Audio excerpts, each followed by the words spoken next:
আন শাইইন লাম তুকবালু লাহু সালাতুন 40 লাইলাতা।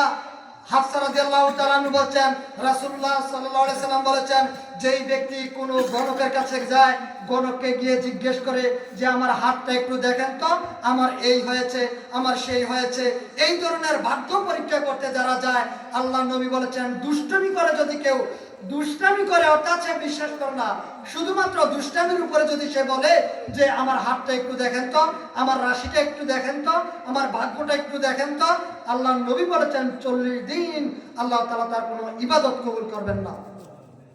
পীরের কাছে গিয়ে জিজ্ঞেস করে বাড়ি সালাম দেয়, অথচ ওই পীরকে জিজ্ঞেস করে না যে বাড়ি সালাম দিয়ে দেশের চোরগুলিকে ধরা যায় না কেন, ডাকাতগুলি ধরা যায় না কেন, রাতের আধারে কে কিভাবে লুট করে নিয়ে যাচ্ছে তাদেরকে ধরা যাচ্ছে না, মা বোনদের ইজ্জত নষ্ট করতেছে তাদেরকে ধরা যাচ্ছে না, বাসের মধ্যে দেশ বিদেশে বিভিন্ন জায়গাতে বিভিন্ন ভাবে মানুষের অর্থ সম্পদগুলি লুট হচ্ছে, কে করছে কারা করছে, ওই পীর বাড়ি সালাম দিয়ে তা দেখতে পাচ্ছে না।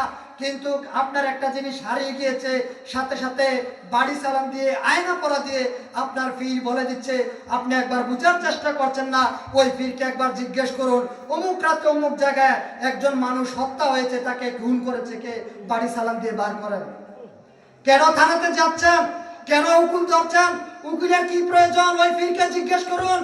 যে উকিল লাগবে না, ওই পীরকে দিয়ে বাড়ি সালাম দিয়ে আয়না পরা দিয়ে বলুন, তাকে জিজ্ঞেস করুন। সম্মানিত উপস্থিতি, বুঝার চেষ্টা করুন। আল্লাহ সুবহানাহু ওয়া তাআলা আমাদেরকে বুঝার জন্য সে তৌফিক দান করুন। আরেকটি হাদিস শুনুন। আর উকবাদা ইবনে আমির রাদিয়াল্লাহু তাআলা থেকে হাদিসটি বর্ণিত, তিনি বলছেন যে একদা আল্লাহ নবী সাল্লাল্লাহু আলাইহি সাল্লামের নিকটে 10 জন মানুষের একটি দল আসলো। আকবালা ইলাইহি রাহতুন ফাবায়াআ তিসআতান ওয়া আমসাকা আন ওয়াহিদাতান ফাকালু ইয়া রাসূলুল্লাহ বায়াতা তিসআতান ওয়া তারাকতু হাযা ক্বালা ইন্না আলাইহি তামিমাতান ফাআদখালাহা ইয়াদাহু ফাকাতাহা ইয়া ফাবায়াআহু। আল্লাহ নবী সাল্লাল্লাহু আলাইহি সাল্লামের নিকটে 10 জন ব্যক্তি আসলেন। 10 জন ব্যক্তি আসার পরে বললেন আমাদেরকে ইসলাম গ্রহণ করান। আল্লাহ নবী 10 জনকে কালিমা পাঠ করালেন, একজনকে ছেড়ে দিলেন।